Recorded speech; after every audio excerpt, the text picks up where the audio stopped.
مرحبا بكم في قناة وصفات أمان الله. ووصفة تاع اليوم راح تكون طاجين السبانخ التونسي ولا طاجين الباي. ربطة سلق ونقطعها بعد ما نغسلها مليح ونحطها في المقلاة مع 2 مغارف زيت ونص مغرفة زبدة طيب مليح وانا غالقة عليها. بعد ما تذوب كامل هذيك السلق راح نضيف عليه ثوم، بصلة، ملح، فلفل كحل، شوية كمون وشوية راس الحانوت كامل مع بعضهم، ونحطهم يزيدوا حوالي يطيبوا حوالي 5 دقائق وانا غارقه على المقله تاعي، يعني حتى طيب مليح مليح مليح. بالنسبه لهنايا ما نضيفلوش هذه المكونات حتى يشرب كامل الماء اللي فيه باه ما تروحليش كامل الفايده تاعهم في الماء. نحي وفي نفس المقله راح ندير 2 مغارف زيت ونحط كميه من صدر الدجاج، يعني حوالي نصف صدر دجاج حسب افراد العائله، يعني حوالي نصف صدر تاع دجاج.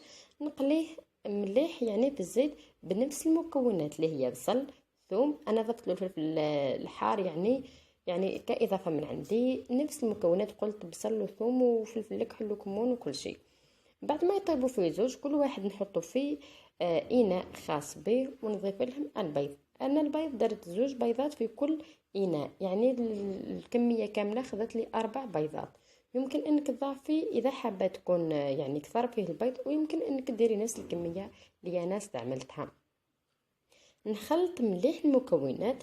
اذا ما عندكش ليمون الفرديه اللي انا راح ندير فيهم تقدري ديري في ليمون العادي، يعني مول كبير ولكن ما يكونش كبير بزاف، لانه نحبوا الطبقات يكونوا شوي خشان، ما يكونش المول كبير بزاف باش ما تجينيش طبقه رقيقه بزاف. نفس الشيء اللي احنا نعمله مع صدر الدجاج. صدر الدجاج طيبته مليح، يمكن انك تطيبيه بلا صوص صدر الدجاج ومن بعد تعاودي تنحيه تفتيه وحده. هنا بالنسبه لليمون راح ندهنهم بالزبده، ندهنهم مليح بالزبده طبعا لتفادي الالتصاق تاعهم. نورمالمون انا درت 5 تاع ليمون، 5 نورمالمون. اكلها بزاف هايله هاد الاكله، يعني طبق يجي بزاف بزاف بزاف خفيف، يعني تقدري انك تحط، ويعني حتى المنظر تاعو رائع، يعني تقدميه للضيوف عادي.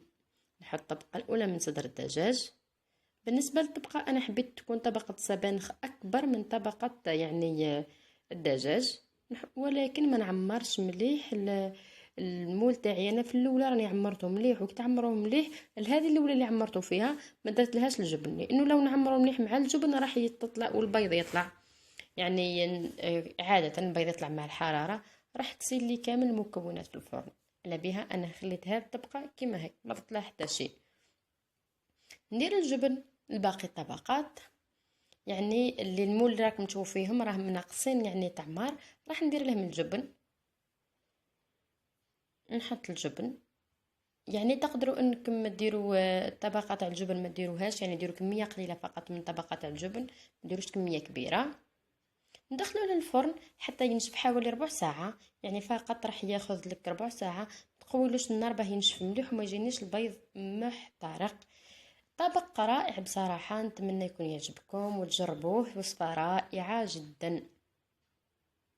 كما راكم تشوفوا انا خليته يعني حتى حمار مليح كما من الاسفل، ولكن من الفوق كما راكم تشوفوا مازال كما راهو، من الاسفل مازال يعني عفوا من الاعلى مازال الحبه كما راهي.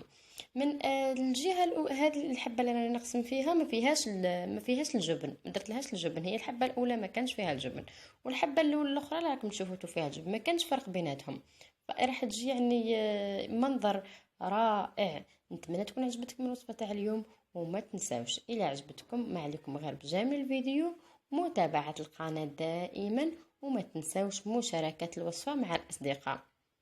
بالنسبة لطريقة التقديم أنا حطيته يعني بدون أي إضافات، لأنه أنا شفت أنه الطاجين يحطوا بلا أي إضافات يعني تاعهم هما، ولكن تقدري تحطيه مع صوص بلانش يعني بالزيتون، ولا ديري له أي صلصات اللي راكي حابتها. يعني طريقة التقديم تكون يعني كما كل واحد كما راه حاب ياكل هو. من الافضل ان يكون بصوص بيضاء، يعني انا درت له من بعد صوص بيضاء وجا بزاف رائع، حتى انه هو يعني طبق يعني كامل مكتمل ما يجيش طبق ناشف، ما يجيش قراطه ناشف، يجي يعني سوا تقدري تاكليه هيك عادي جدا. كما تشوفوا منظر تاعو بزاف هايل وطعم، يعني حتى اللي ما يحب السلق بهذه الطريقه اكيد راح يحب السلق.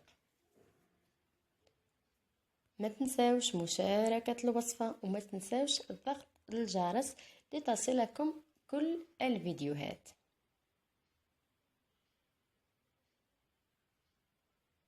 إلا عجبكم الفيديو اخر شيء ما تنساوش التعليق، يعني كتشجيع على هذه الوصفات، وضغط زر الاشتراك وتفعيل الجرس. إلى فيديو آخر إن شاء الله، مع السلامة.